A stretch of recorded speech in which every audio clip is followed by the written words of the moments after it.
अस्सलाम वालेकुम, क्या हाल है? ठीक है, उम्मीद करते हैं आप सब खैरियत से होंगे। आप हैं अपने kitchen Rabia the cooking expert में। आज हम आपको सिखाने जा रहे हैं आलू गोश्त बनाने का तरीका। तो आए हम इसकी अज्जा की तरफ चलते हैं। 1 kg मैंने इसमें बीफ लिया है। एज़ यूजुअल मैंने इसको ब्लांच कर लिया है। 1 kg मैंने इसमें आलू लिए हैं। 3 मैंने इसमें टमाटर लिए हैं, उसको मैंने रफली चॉप कर लिया है। 1 टीस्पून मैंने इसमें हल्दी का लिया है। 1.5 टेबलस्पून मैंने इसमें लाल मिर्च पाउडर लिया है।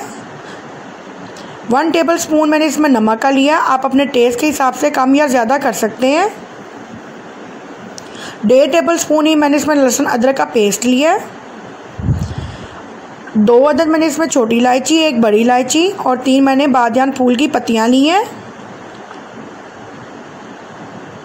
3 अदद ही मैंने इसमें प्याज लिए हैं, उसको भी मैंने चॉप कर लिया रफली। तो चलें फिर अब हम इसकी तैयारी की तरफ चलते हैं। 1 प्याली मैंने ऑयल की ली है, इसको हम गरम करेंगे और ये जो मैंने आपको खड़े मसाले बताए हैं ये हम इसमें शामिल कर देंगे और इसको हम कड़कड़ाएंगे। हम इसको इतना कड़कड़ाएंगे कि ये अपना कलर चेंज कर दें।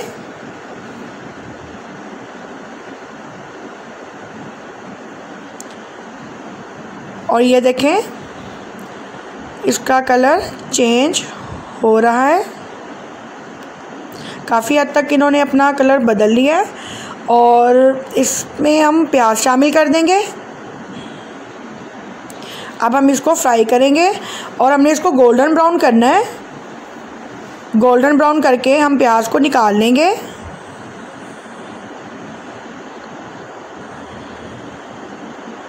ये देखें प्याज का कलर चेंज हो गया है।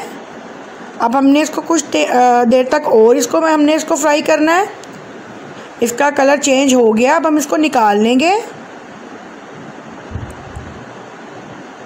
ये देखें अब हम इसको निकालते हैं।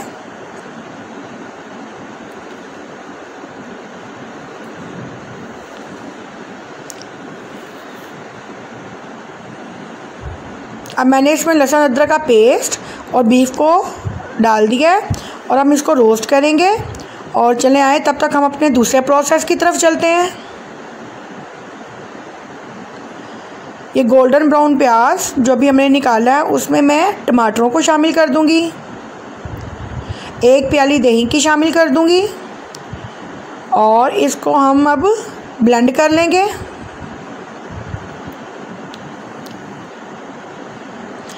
मैंने इसको ब्लेंड कर लिया है। तो आए अब हम इसको बीफ में शामिल करते हैं। मैंने इसको बीफ में शामिल कर दिया है और अब हम इसकी भुनाई स्टार्ट करेंगे। और साथ ही अब हम इसमें मसाले जात शामिल कर देंगे और इसको भी हम भून लेंगे।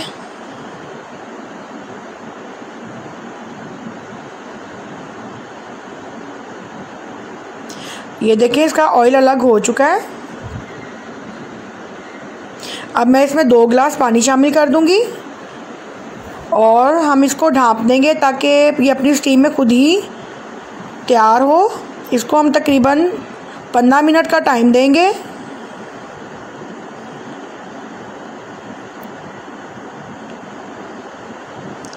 मैंने इसमें पानी शामिल कर दिया है। अब मैं इसको ढाँप दूंगी। चले आए अब हम इसको चेक करते हैं।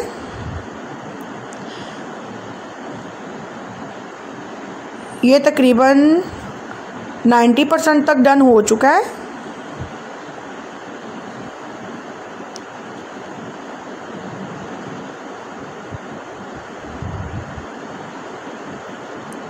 और इस पॉइंट पे मैं इसमें सूखे धनिया की 1 टीस्पून शामिल कर दूंगी।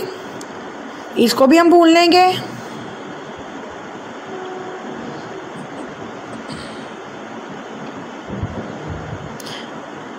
ये जब 90% डन होगा आपने फिर इसमें सूखा धनिया डालना है।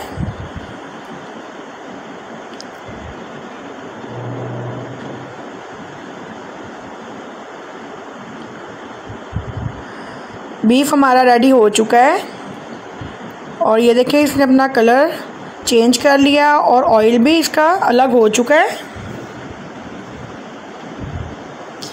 और अब हम इसमें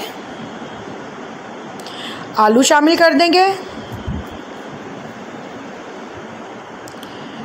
आलूओं को हम तकरीबन 5-7 मिनट तक इसकी भुनाई करेंगे।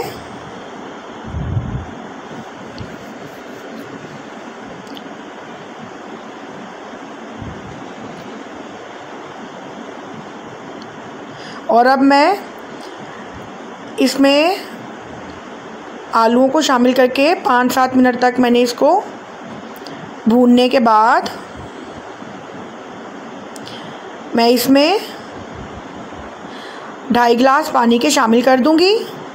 आपने अगर शोरबा ज़्यादा करना है तो आप इसको ज़्यादा भी कर सकते हैं, पानी को जितना आपको सालन चाहिए होगा, लेकिन मैं इसमें 2.5 गिलास ही शामिल करूंगी।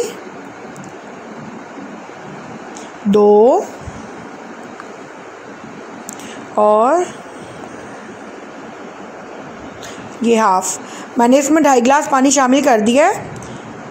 और इसके बाद हम इसको ढाँप के रख देंगे ताकि हमारे आलू भी अच्छी तरह से गल जाएं। और जो शोरबे वाली चीज़ होती है या जिसमें आपने ऑयल को आप चाहते हैं कि ऊपर आए, उसको थोड़ा सा मतलब कि छोड़ते हैं, पूरा कवर नहीं करते।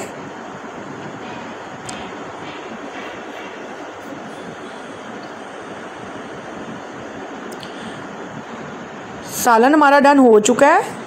ये माशाल्लाह बहुत ही खूबसूरत तैयार हुआ है और बहुत मज़ेदार बना है। और अब हम इसमें गरम मसाला पाउडर मैं इसमें 1 टीस्पून शामिल कर दूंगी।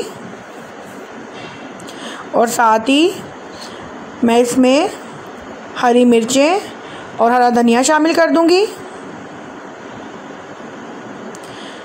और हमारा ये डन हो चुका है। अब हम इसकी सर्विंग की तरफ चलते हैं। ये देखें, ये बहुत मज़ेदार तैयार हुआ है, बहुत ज़बरदस्त। आप इसको घर में बनाएं, ख़ुद भी खाइएगा और सबको खिलाइएगा। मुझे कमेंट बॉक्स में बताइएगा कि आपको मेरी ये रेसिपी कैसी लगी। और प्लीज़ मुझे लाइक कीजिएगा। आपको मेरी ये रेसिपी अच्छी लगी तो सब्सक्राइब कीजिएगा और मेरी इस रेसिपी को ज़्यादा से ज़्यादा शेयर कीजिएगा। अल्लाह हाफिज़।